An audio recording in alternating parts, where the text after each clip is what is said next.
Child, Tina Knowles Gumbo got TikTok going crazy. They having gumbo wars. They talking about how it look, how it tastes, how she cooked it for 3 days.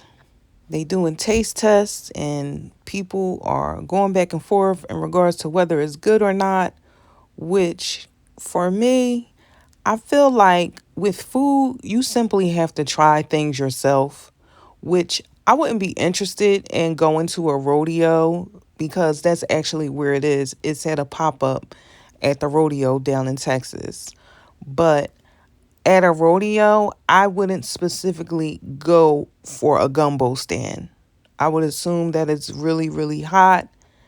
I would either want, something cold or something a little bit more on the, pick and eat side. Kind of like carnival treats or just things that you can easily just walk and enjoy and just different things that you normally wouldn't eat on a day-to-day basis. Now, the New Orleans people is flat out saying that ain't no gumbo. They sick of it. They don't ever want to see it again. However, I do know that people from different places make things differently, and people often put their own spin on classic recipes. Like this happens all the time. That's how people get big from certain things. Now, would I want some gumbo that has been cooked for 3 days?